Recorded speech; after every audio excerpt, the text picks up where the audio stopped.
Good, pause YouTube, how's it going everybody? As the title suggests, this is indeed going to be the final round of an NU tournament that was hosted on Pokemon Showdown, and as I said, I'm in the finals, and this, in my opinion, definitely turned out to be a pretty good battle. So for the few of you who do watch this game, then if you enjoy it, make sure to hit that like button, guys. Your support is greatly appreciated, and much like always, let's try to get 300 likes.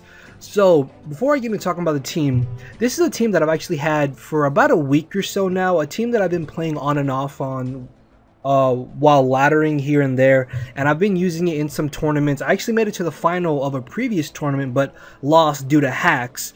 Luckily though, I don't get entirely hacks in this game, which is really great, and this is probably honestly one of the funnest teams I have ever made myself, just because stall is my favorite playstyle. Although I know I use a lot of offensively based teams, it's just that my roots are in stall, and I love stall. Plus this team is a lot of fun to use because it's not like standard generic stall that you see here and there on Showdown in the NU ladder, which is stall is already rare enough in NU, but it's definitely a lot of fun. So I've really been wanting to show it off, but I knew that not many people will probably enjoy seeing like a live stall battle, so I decided, well, if I get to the finals of an NU tournament, I'll use the team and I showed off. But I mean, I used this team in all of the rounds that got me to the final, so it's not like I switched up teams when I got to the final.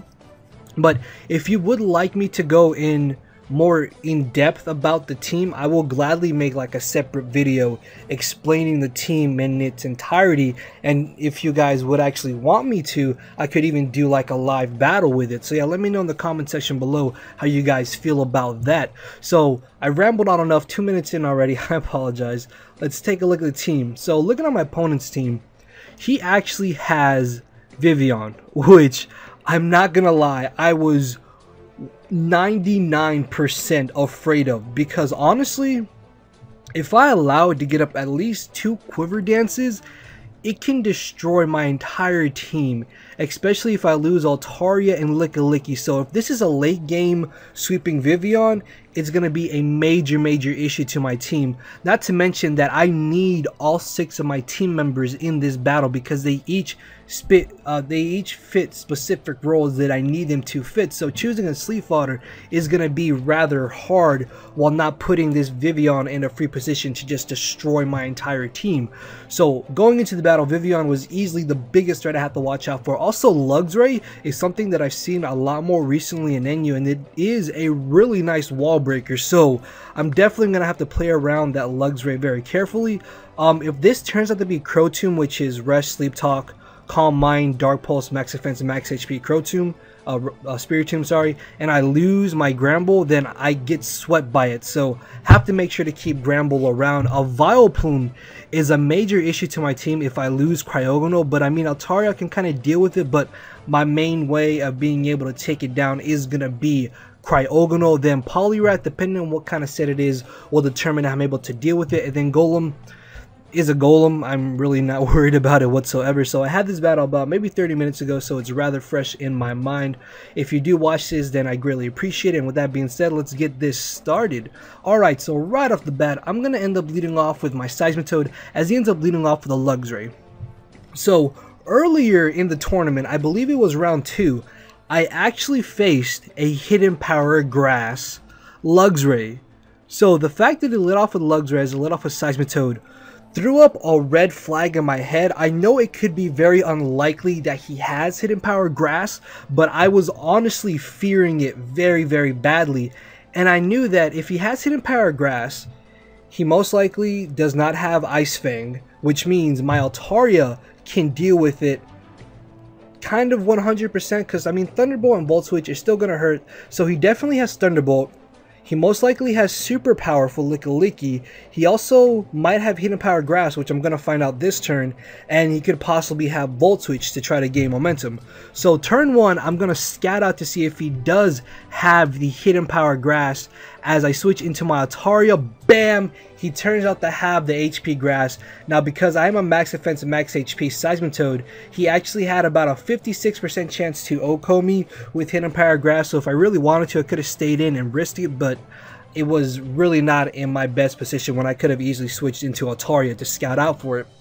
So I bring in Altaria, not fearing a possible HP Ice or Volt Switch, as he does HP Grass. In this turn, predicting him to go for the Hidden Power, not Hidden Power, but go for the Ice Fang. I switch into a Licky. As he Volt Switches into the Poliwrath, I can take this opportunity to switch into my Gramble. So I know that Luxray is most likely not going to be carrying Ice Fang because he is going to have Superpower and Thunderbolt as his final move. So I bring in my Gramble, as I said. He's going to go for the Waterfall, just trying to gauge to see how much damage he does to me, but I am max defense, max HP, and he was at -1. After going for the Play Rough, I am going to predict him to bring in the Vileplume, and I'm actually going to double switch into my Garbodor, just taking this opportunity to go for a layer of spikes. And I'm going to pause again because this right here is actually very, very important. So the reason why I stayed in was not only to get up a layer of spikes, but because recently I've seen more and more Vileplumes that don't carry Sleep Powder. But because he has Sleep Powder, I'm thinking, okay, he most likely does not have it on Vivian. Although if he does, that would be a little bit odd because you don't normally see 2 Sleep Powder Pokemon on the same team. So that threw up a red flag, meaning that Vivian could possibly be a Life Orb variant of Vivian and be more offensive, which means I absolutely need to keep Licky and Altaria at as much HP as possible to be able to deal with that threat. So he does end up putting me to sleep, as this turn I switch into my Altaria and he actually doubles out into his Vivian. So he's going to stay in and he's going to go for the Hurricane. Turns out that he is more offensively based, as Hurricane does 33%. Now I am max special defense, max HP, and that did a pretty good chunk of damage in my opinion, but it's fine seeing as I do have the Fire Blast. Thankfully for me, I do not miss, and it is going to be an easy 2 KO, but I can just take this opportunity to switch up moves and go for Dragon Pulse. But I actually end up going for the Roost on the off chance that maybe he did get a crit, so I could roost off the damage the next turn, finish him off with the Dragon Pulse. Plus I was kind of thinking he might want to switch. As he does switch out, he ends up burning my incoming Gramble, but it's fine seeing as I do have the Heal Bell, so I'm not worried about it whatsoever. And he knows that he can basically get a free switch on my Gramble from this Vileplume because I can really do nothing to Vileplume. As I switch directly into my Garbodor, I'm just going to take this chance just to get up another layer of spikes because I really want to start getting on my hazard. Seeing that he has no form of getting rid of them, it's going to be tremendously helpful to me in this battle. As I switch into my Cryogonal, now honestly looking back at it, this could have been a very risky play, and I actually tried to cancel this play so I could switch into my Altaria because I thought that he was going to go for the Superpower, predicting me to switch into my Licky, predicting him to just want to go for a Thunderbolt or Volt Switch.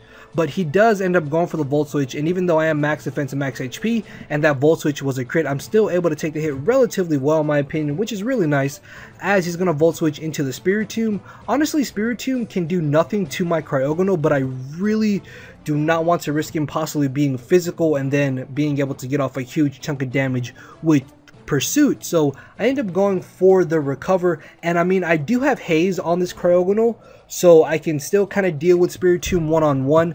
As I'm just going to speed this up because it's basically me staying in, just trying to get rid of the Spiritomb and not allowing him to Pursuit trap me. Unfortunately, I completely space out and forget that Spiritomb could learn Sucker Punch and Shadow Sneak, plus there was a chance he could Pursuit trap me. So in that situation, I was in a 50-50 on whether or not I could stay in or switch out, and would he Pursuit or Shadow Sneak. And unfortunately I called heads and got tails, and he's able to get rid of my Cryogonal. Now this is humongous. Why? Because of this Pokemon right here and this one right here. Golem can get up Stealth Rocks now. I have no way of getting rid of them. Not to mention that Luxray can break my team with the proper prediction, especially after Stealth Rocks, which means I either have to find some way to prevent him from getting up rocks or play extremely well around this Luxray so I don't get utterly destroyed by it. Luckily for me though, I am able to get up Stealth Rocks to prevent that Vivian from coming back in, and as I mentioned earlier, he has no way of getting rid of my hazards, so my Stealth Rocks and Spikes are here to stay. I no longer have to worry about Vivian. The only thing I have to worry about is this damn Vileplume, which can be taken on by my Altaria and can kind of be stalled by Garbodor. So I brought in Seismitoad just to be able to get on my Stealth Rocks, knowing that he would most likely Will-O-Wisp, which honestly is not a big deal, seeing as I do have Heal Bell on my Gramble. So I decided to take this chance to switch directly into my Gramble, as he just ends up going for the safe Sucker Punch, thinking I would take this opportunity to knock him out. Then this turn I make kind of a questionable play. The main reason I brought in Gramble was to Heal Bell, but I go straight for the Play Rough, fearing that he could burn me with Will-O-Wisp. So yeah, that was kind of counterproductive of me to switch into Gramble and then not Heal Bell and just go straight for Play Rough. As he brings in the Golem, unfortunately he's going to be able to get up rocks, and Play Rough does practically nothing to him, which I was completely surprised about. And Earthquake does a solid 42% amount of damage, so I am going to be forced to go for the rest this turn, thinking that he would go for another Earthquake, but he makes a very nice play, predicts me to go for the rest, and switches directly into his Vileplume. Obviously I cannot stay in because I don't want to take a Sludge Bomb, so I decided to make the safe switch into my Garbodor, as he ends up making the aggressive play by just going straight for the Sludge Bomb. And now I can do a couple things here. I can either go for Layer Spikes, I can Pain Split Arc, or I could even go for Clear Smog just to try to get off a little damage. And I decided to go for the Pain Split. Looking back at it, I most likely should have gone for my third layer of spikes, but I guess in the long run it isn't too big of a deal, as I make another risky play by switching directly into my Lickilicky. Luckily for me though, he overpredicts, or I guess makes a safe play by Volt Switching, as he Volt Switches into the Poliwrath. I mean, I have Gramble and I have Seismitoad, so I'm going to switch directly into my Gramble, as he makes a very nice double switch into his Luxray, obviously knowing that I would bring in either Seismitoad or Gramble. Unfortunately, because I brought in Gramble, I am asleep, and I do not want to stay in and take a Thunderbolt because I will still have use for Gramble later in this battle. So predicting him to T-Bolt, I switch into my Altaria, and I make a terrible play. So for some stupid reason, I thought that he would still have Ice Beam, when I told myself at the beginning of this battle, okay, he definitely has Superpower. It's obvious that he has Hidden Power Grass. He's shown me Thunderbolt and Volt Switch. And yet, I switch out fearing the fact that he could have Ice Fang. And if I had just stayed in to get rid of this damn Luxray, I could have saved me about 5 to like 7 turns in this battle. So I switch into Seismitoad thinking, oh hey, he's gonna go for Ice Fang. No PT Bolts. Then this turn, predicting him to Hidden Power Grass, I switch into my Lickilicky. And because he has Superpower, I'm gonna protect, first off to see if he does actually have Superpower, and second to get back a little bit more HP recovery. So I'm gonna switch out predicting the Superpower into my Garbodor, hoping that after the Rocky Helmet I could knock him out, but obviously that is not the case.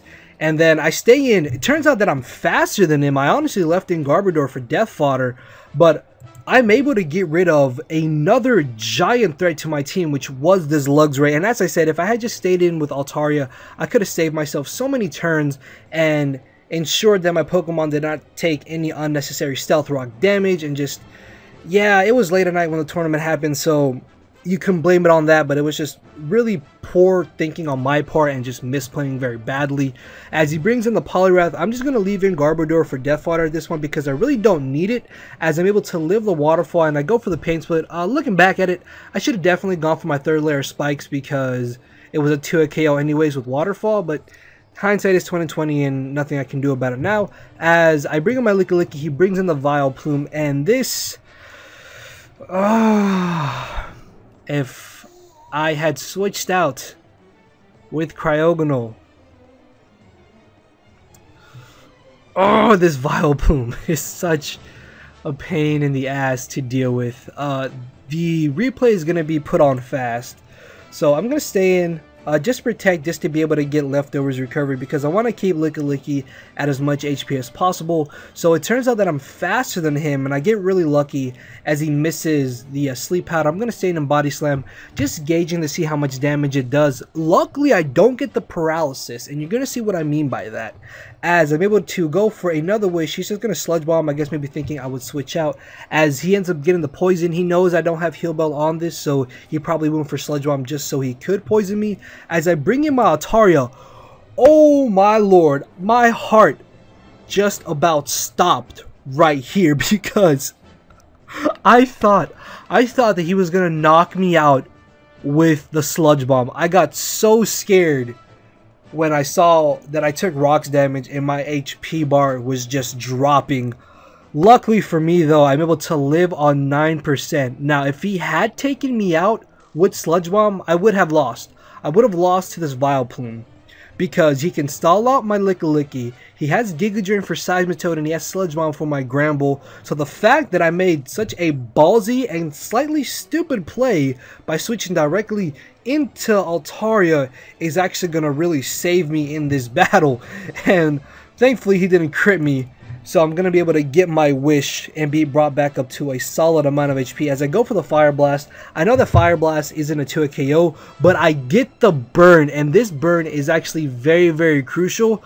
Then again, I don't think it was game-changing.